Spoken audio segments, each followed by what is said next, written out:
I hope that isn't a sign of bad things to come because the Dallas Skyline cam head went out. But I hope that's not a bad sign tonight for us. Oh, that just means we got a cheap city. That don't mean nothing. It's got a cheap, badly constructed city. That's all it is. I don't know what that means, but it just. I hope that is not a sign to come. Just saying. Welcome back. Welcome back, bro. I last seen you on. Man. Yeah, man. We had to. We was very well received and had a good time at the Fowler's. Was that Fowler's Warehouse? Is that where it is? Warehouse. Fouling bowling house. Bowling Warehouse. Yeah, great time down this past Sunday. But hey, man, we back. Mavs pre-half and post. Yeah, man. It's been a week. But we back. back. Yeah, man. It's been a week, man. We still got Dwight Powell in the starting lineup, so not enough that stuff has changed. Gotta let that go, man. Gotta let that go. Hey, well, it's your boy T. This is your boy Kendrick, along with the guy on the 1 and 2, the other co-host, Paul Chisholm. You see who I have behind? You see who I have behind me? I have the role model behind me. The role models behind me. A guy we can all be proud of. Yeah, when he rolled right on to LA. So figure that. Figure that. LeBron probably gonna give him his tickets on Sunday, but that's Sunday. That's Sunday. We talk about tonight, Thursday. They got the lonely Spurs in town tonight, man. It's a dub tonight. Yeah, they get the lonely Spurs. Yeah, listen, guys. I told Walt this. I said I'm gonna make a proclamation. If the Dallas Mavericks can't win this game, they are not making the playoff this year. If they cannot beat, man, we still gotta get Kyrie and Luka to jail, man. That don't. If they can't, I don't care. Don't I don't care if they don't even know. If Kyrie came in and didn't know a play, if they ain't good enough to beat this team who trying to lose, then hey, playoffs. What they lost? Kendrick, like 14 in a row. yeah. They ain't losing because they bad. Well, they bad. They lose because they trying to lose. Winning is not in their vocabulary right now. Victor Wembanyama is in their vocabulary. So yeah, that Victor Wembanyama ain't looking good right now. So that's in their forecast. So hey, this should be a dub here.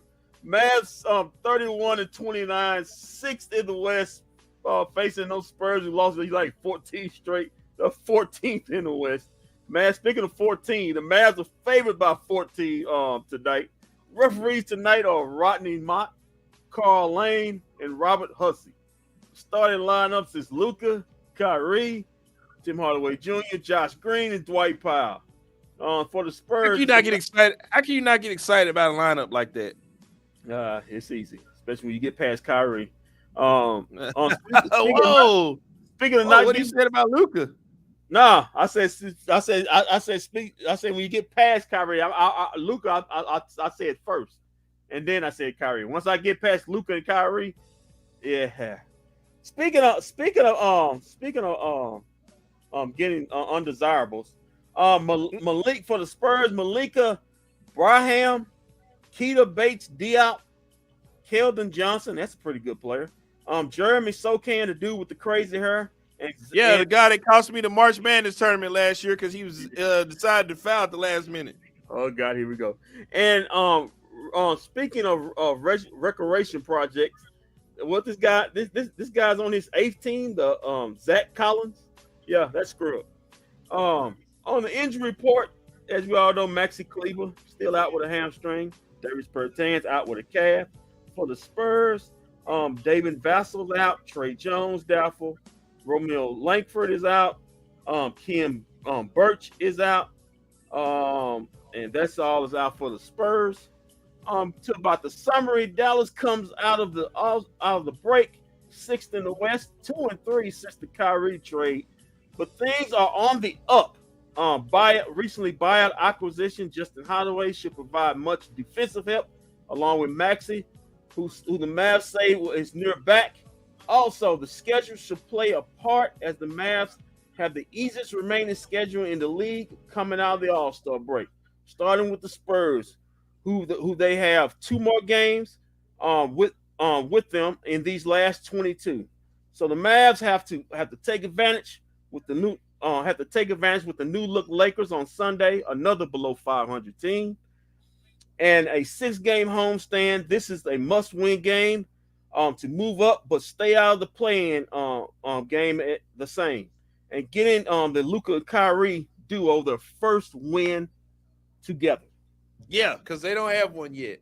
No, they And don't. a lot of people like to point to certain people as to why we don't have Kyrie and Luka don't have a win yet. Yeah, that'd be you, sir. Well, just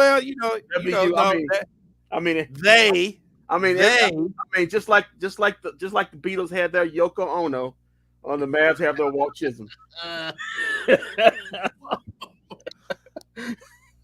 I don't know what you're talking about. Some people have just pointed out facts. We don't have a win yet because of certain people who come back from injury. Just like the Jackson 5 have their Randy Jackson. Oh, come on, man. Come on, man. Just say shout out to Randy Jackson. Yeah, come on, shout out to Randy Jackson. Michael ain't even heard no more. So, Kendrick, you say if they can't win this game tonight, they might as well hang it up. Yeah, call it quits, man. You can get the Kyrie motorcade on the LA already ready. This is not a must win. This is a definite win. I'm calling it right now. This is a definite win, and not just a win. This is a lopsided win. This is a good chance for Luka. This is a good chance for Luka and Kyrie to work out their demons now. Yeah, all the bugs should get worked out, and you still should win by 20. The Spurs are not trying to win in the game. No, I'm Yoko Ono, not Kyrie. I am. That's only one Yoko. That's Walt Chisholm right there. But this is a guaranteed dub right here. If the Mavs can't beat the Spurs and beat them convincingly, take all their frustrations out. If they have any trouble with the San Antonio Spurs, it's a lot more harder and disturbing as far as I'm concerned than I even thought it was. The Spurs are not trying to win games. They're tanking. They ain't along with the San Antonio Spurs, Charlotte Hornets, who you do have twice on the schedule, and the Detroit Pistons are in full tank mode. I'm going on these final few weeks of the season. So this should be a definite dub tonight. Motor says, Ken, be careful with that talk. I'm not taking the dub until we get the dub. Take the dub, man. Take the dub. You hear me? Take the dub. I'm telling you, take it. If the Dallas Mavericks can't beat the damn San Antonio Spurs through damn night, they don't damn deserve to go to the damn playoffs or the play-in.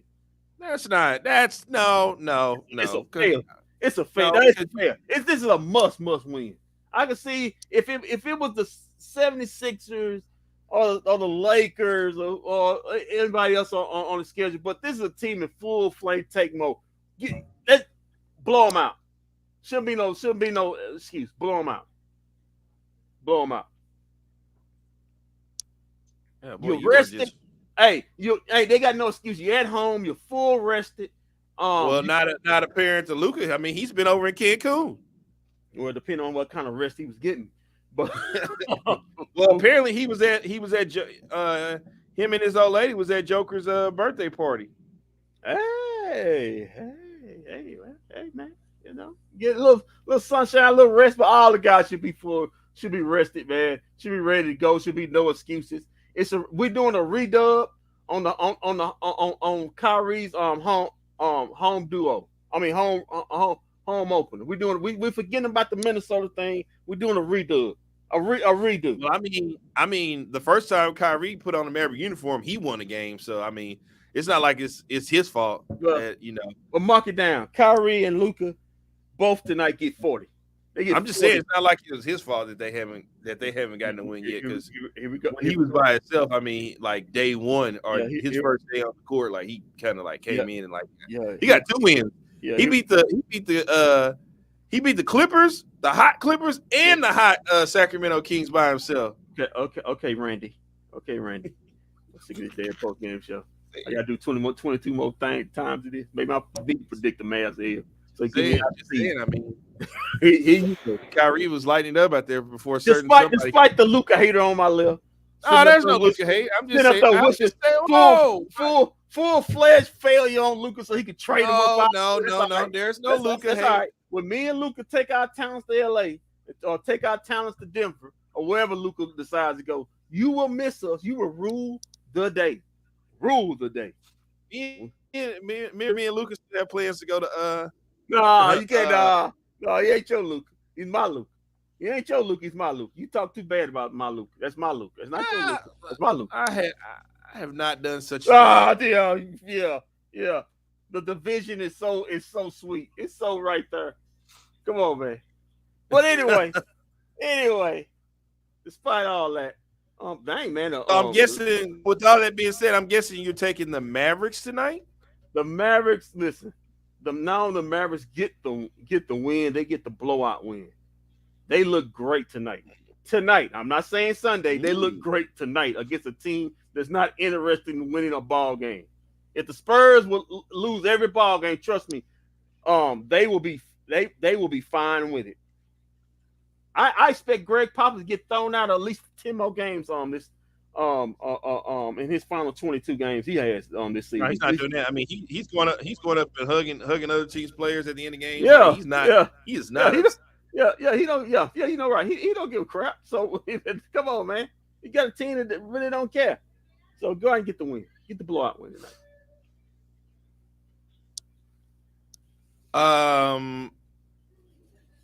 I actually have Coach Kidd.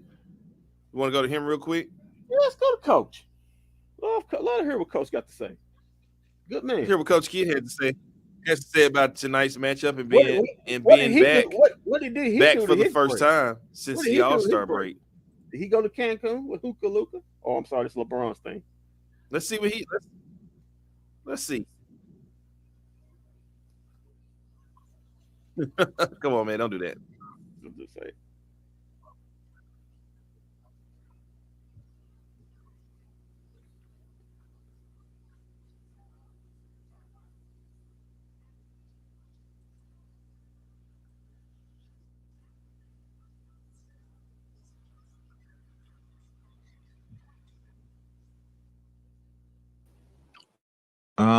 I think it's kind of like the last game before break. Your mind can still, start to think about if you're going to or to off for the All-Star game.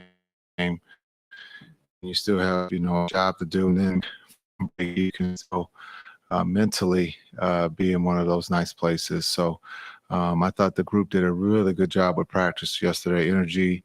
The spirit was high, and so I thought, hopefully we can have that carry over tonight. When you're playing a team with a 14-game losing streak, is there kind of a sense of, geez, those guys are what do? I know they've had a double overtime game and an overtime game. Dangerous. Pop is going to rev those guys up. They're going to play hard. They've made some changes, and so for us, we can't play the record. We've said that all year. When we have seen teams with records that are below 500, we tend to ease in, or it becomes a battle where it shouldn't be. So we got to respect our opponent, and we got to come out and play hard. Jason, there was a time in the past the schedule was a little bit different, and it's like you only played 50 or 55 games before the break, and now you're 60 games, you only have 22. So it seems like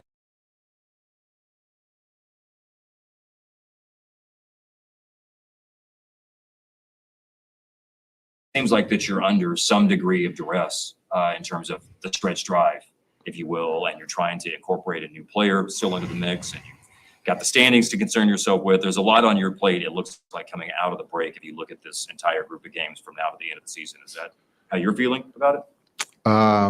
Well, there's no stress. It's more of it's a great challenge for our group with the trade, getting healthy, getting once we get Maxey and Davis back, getting those guys minute. I think it becomes where you can be more of be unselfish instead of selfish. And so I think looking at just 22 games, as you brought up, it's late in the schedule. We've already played 60.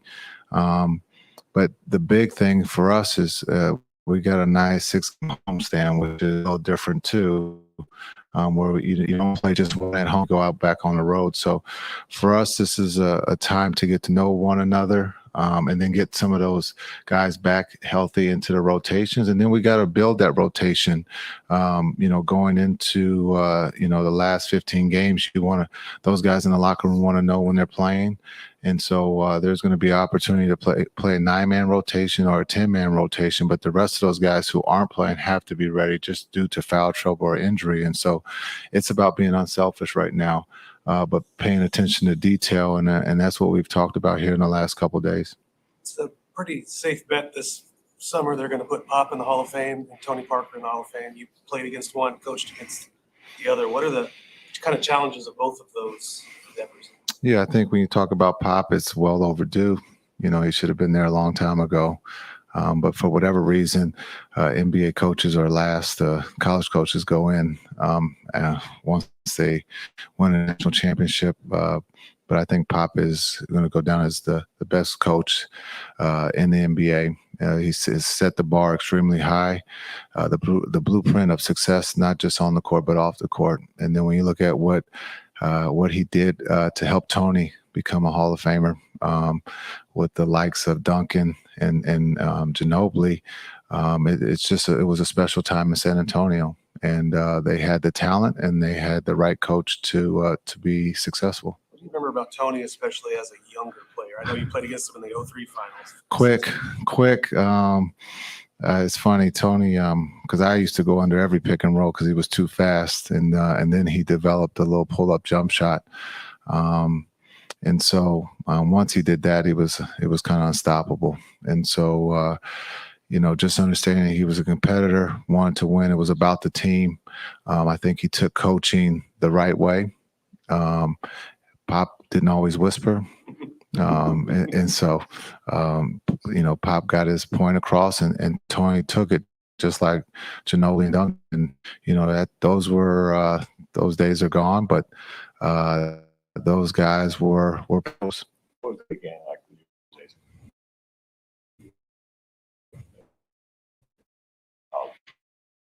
And when it's just a moment because you just have a quick move of it, not just at the NBA, but when you're playing, and then when there was no gas in the tank that last game, you kind of rewind and teammates become so winning big games, losing big games, and just understanding the journey. And so it was an incredible weekend with some incredible players going in that weekend with me. Jason, with the All-Star practice yesterday, you were talking about building your rotation. Do you start to look at Morris and Holiday at this stage? Yeah, we're going to look at those guys as we go forward here. Those guys had a really good practice yesterday, so we're going to look at those guys in different situations with a couple different players to pair with, and see how that goes here in the next 22 games. Could look at starting one of them, matchup wise as we go forward here. It becomes a matchup. We can use some of these games as matchup driven games as if it was the playoffs. So we have a lot of options, and we're going to take a full advantage of it. Thanks.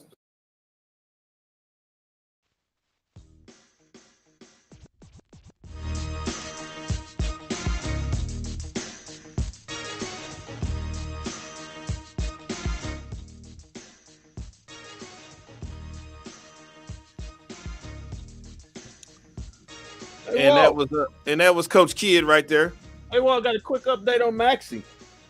I seen that. Yeah, he's been out since December 13th, but he's hopeful to return in doing this 6-game homestand, man. Yeah, it's a good time. It's be good for Maxey. Yeah. Welcome back, fellas. We better not lose to San Antonio because the Mavs came out with low energy. We will not lose to San Antonio tonight, Capasso. Listen, I was looking at the Mavs schedule. I just wanted to glance at the Mavs schedule. They have 3 games against the Spurs. They have 2 games. They have 2 games against the Pacers. 2 games against the Hornets. They have the Warriors on a downward trend. Who else? They got the Hawks on a downward. They just fired their coach. They got the sorry Bulls. This is a manageable schedule. They got the Lakers twice. Even though everybody predicting the Lakers not going to win the championship, we got the Jazz one more time, who's traded everybody away, and they're in full tank mode. So the Mavs, like I said, the Mavs on the summer. The Mavs have the easiest schedule coming out of the All-Star break. They should take full advantage. In fact, the NBA thinks the Mavs schedule is so easy. The Mavs have according to 30 ESPN, they have an 87% chance of making the top 6, not just the play-in, the top 6 because of that schedule.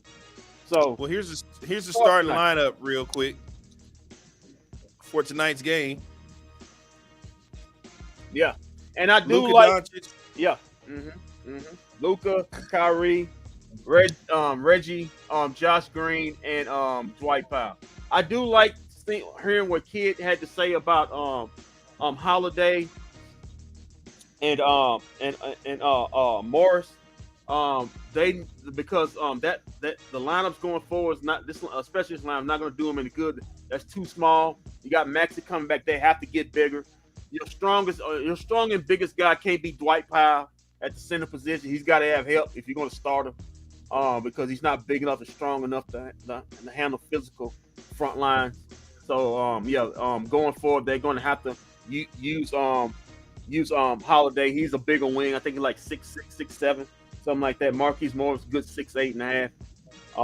And he's Kendrick. Hold it down real quick. I got to go pick my pizza up real quick. Okay, go ahead. Downstairs. Go ahead, man. And I'm gonna continue while I'm talking. And he's a bigger guy. Also Maxey being 6'10", coming back. So they have to get bigger. That lineup that they was running out there, I understand injuries. Even Davis Bertans can be able to chip in. You got Christian Wood, but the starting lineup they was chipping in with Josh Green and Reggie Bullock, and sometimes Tim Hardaway and Reggie Bullock. That's not gonna do it. That's too small. Dwight Powell's not strong enough to protect the paint by himself. He's gonna have to have help. If he's not, in my opinion, he should not be off in there anyway. It should be a combination of Christian Wood and Maxey, or Maxey and Morris and Maxey. I think the less minutes you give Dwight Powell, the better. He's just not physical enough, especially when he comes down to playoff time. The reason why he couldn't play him in playoff time, because people always say, well, you got to play him because he tries so hard. Well, that's true. I won't never Dwight Powell's effort. He gives great effort. But when it comes playoff time, the other guys, the other starting centers who are better than him may be going, if he's going in regular season at 100% max, they may be going at 87%. Well, in the playoffs, they're going 100%. So if he's going 100% and they are going 100% and they're clearly better players, you see the reason why they couldn't play him last year in the playoffs. That's just the way it is. So he's wrestling with it, but he's got to get out the stubborn track, in my opinion. He's got to play more Marquise Morris. He's got to mix in Justin Holiday. He's going to have to get Christian Wood. I agree. Him better coming off the bench because they need the scoring. Maxey, in certain situations, if they're playing bigger centers like Joker, like Memphis, who's got bigger centers, you might have to mix in just for a little bit. JaVale McGee, who's been a total miss. That was a total miss. And but come play, you got to use them, even not know for experience. I think the Mavs have done in the buyout market. I think Justin Holiday may be all they do. I was hoping that they would try to go out and get a guy like let's see here, a guy like who's still in here.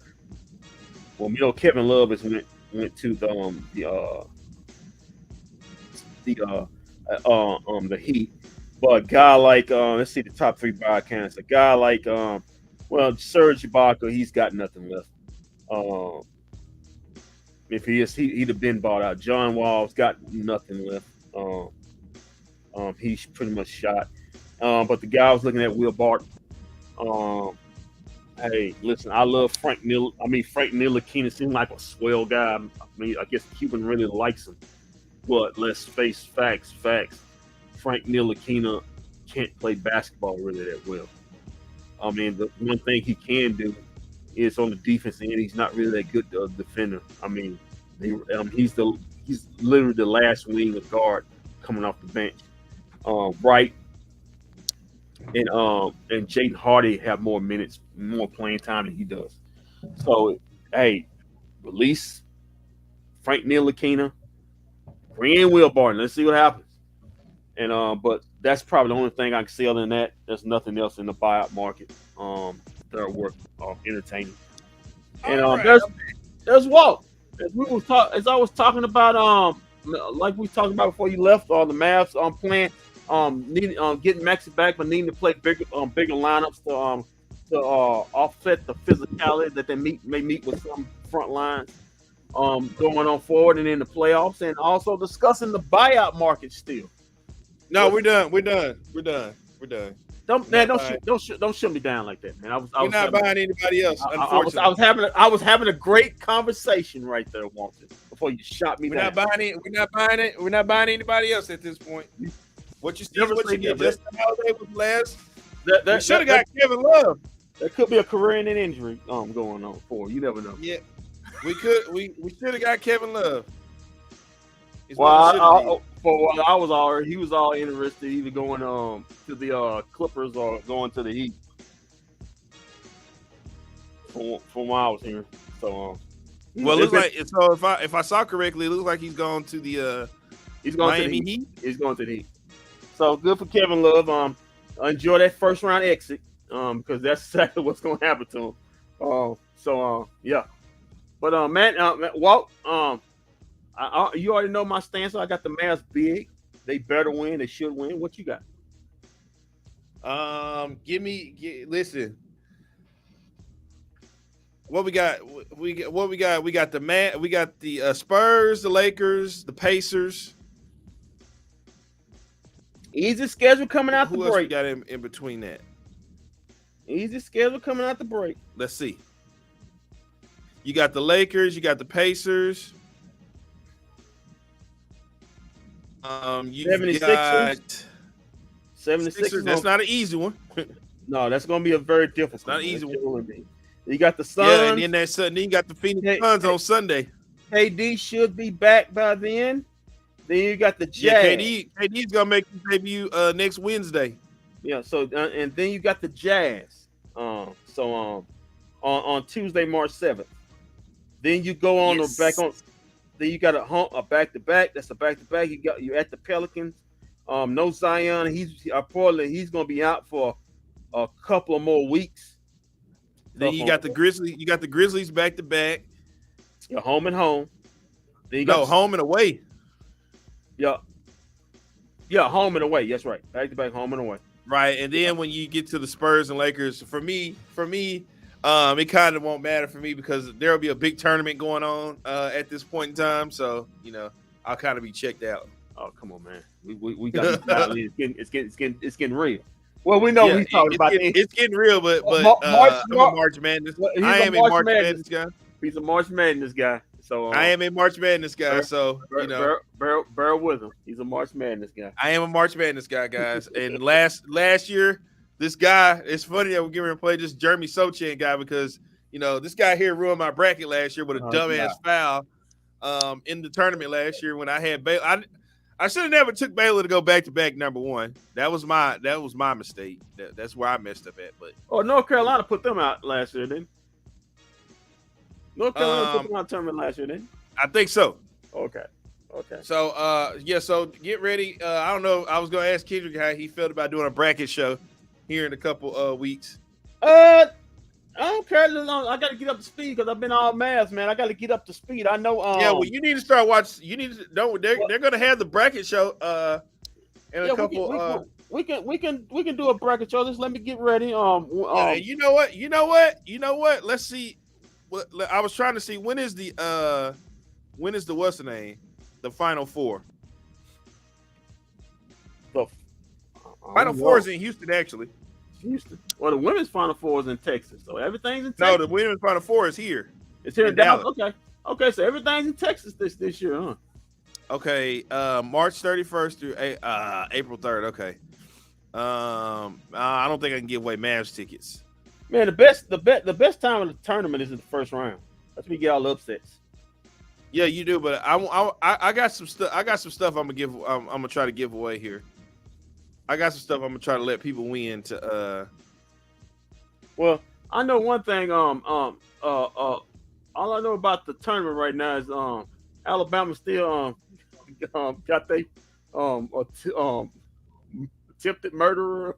No, that's not what happened. That's not what happened. What's going on there? That's not what happened. That's not what happened. Yeah, he gave the gun. What's up, man? He's still playing. That's not what happened. Somebody asked him. You can read about it. Somebody had asked him to bring the gun. He didn't know what was getting ready to happen. He didn't know. Yeah, of course he did. He had nothing to do with it. Hey, I just bring a gun. Just, hey, you want a gun? Hey, sure. Go ahead. Yeah.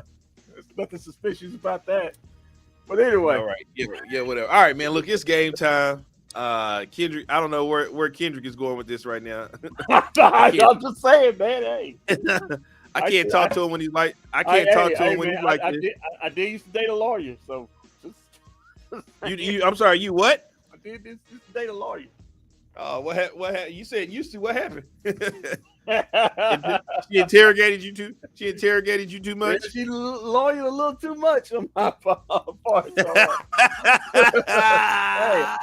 Hey, I had to plead the fifth and bounce. So. Come on, man. Come on, anyway, man. Let's get to the game, man.